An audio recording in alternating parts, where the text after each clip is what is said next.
Joining us here in the studio to go through the stories that have caught their eyes are political commentator Emma Trimble and also Councillor Martin Abrams. Shall we start with this story in the Daily Mail about the Asda boss? The chairman of Asda has warned Rachel Reeves against more tax hikes in the upcoming budget because, as all supermarkets are saying, food inflation is up. Martin, Rachel Reeves under fire, but now from, very influential people as well. Some big business leaders are obviously getting quite nervous with the chatter coming out of the Treasury, and understandably so. I don't think Rachel Reeves is up to the job, personally, and that's becoming ever clearer.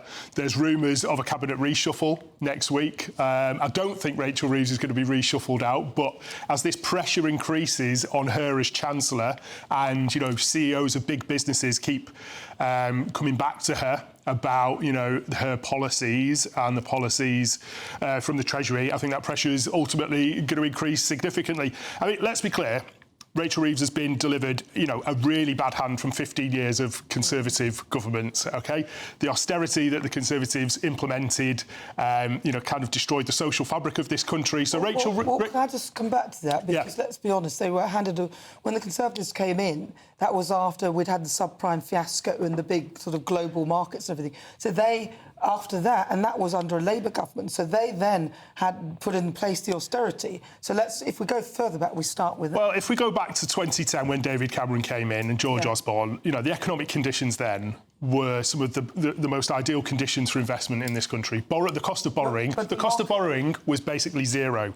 David Cameron and George Osborne decided to pursue policies of austerity at a time when we should have been massively investing in our economy, and they decided not to. But Emma, had we done that, we would be in an even worse situation now, because economists back then said money's cheap to borrow, but of course what they weren't bargaining on is the fact that inflation has come back and it's sent the cost of debt soaring again. Yeah, well, I mean, economics is an art more than it is a science, and so things are difficult to predict in the long term. We can go back and look in hindsight however many years back that we want to go, but the reality is that this government are just not responsible. I don't trust them with the economy. They are bleeding this country dry. I think it's only going to get worse.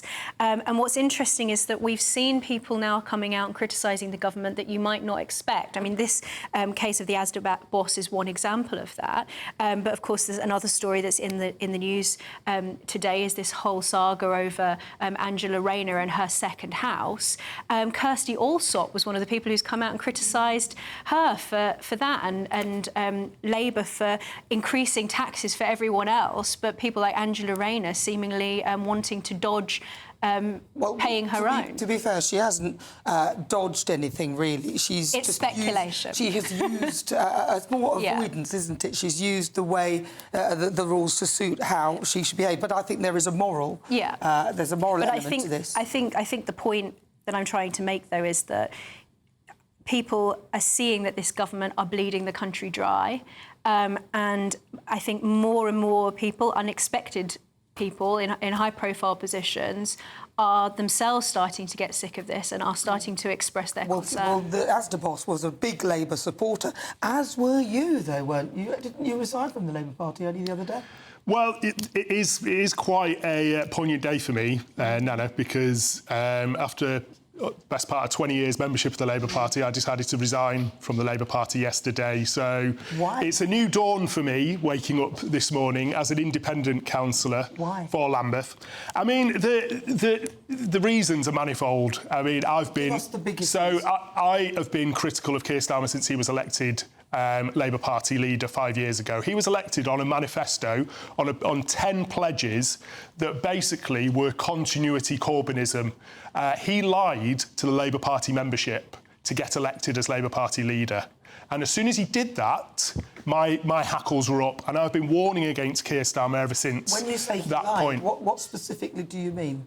Well, he had a manifesto of 10 pledges that were about implementing wealth taxes, for example, renationalising things like water, electricity, having a humane migrant rights policy. He has reneged on every single one of those pledges, and since he's been leader of the Labour Party, all he's really done is attacked the left of the Labour Party. They spent 5 years basically purging, expelling, attacking the left of the Labour Party, rather than planning for government. The reason that Morgan McSweeney, who is Keir Starmer's chief of staff, did that because they never expected Keir Starmer to become Prime Minister. He was meant to be a caretaker leader whilst they essentially purged the left from the Labour Party, rebuilt the Labour Party in their image after Jeremy Corbyn, and then they would elect a new leader after Starmer lost the election, someone like Wes Streeting.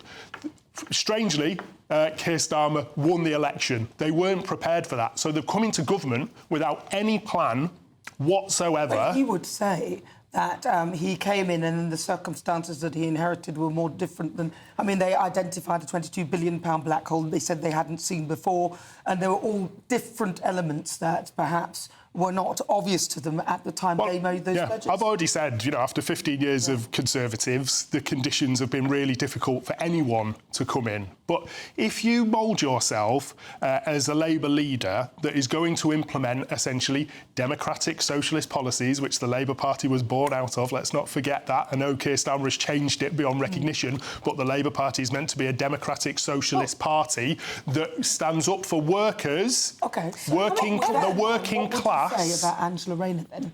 Because, she appears to have avoided paying the largest portion of the stamp duty.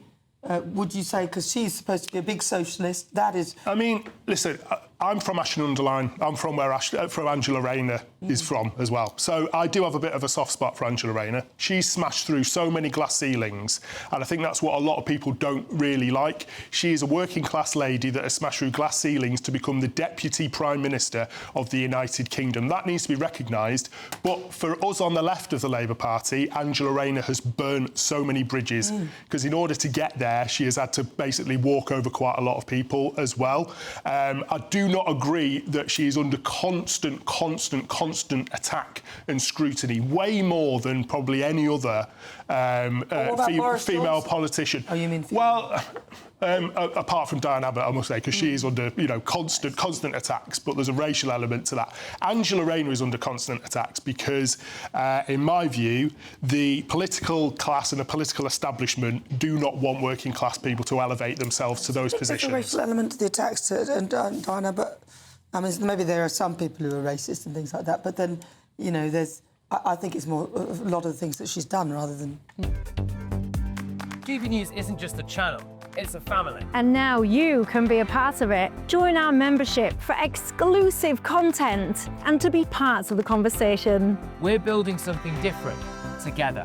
So join us today. Because your voice deserves to be heard. Become a GBNews member today. Visit gbnews.com/support or scan the QR code on screen now. Thank you.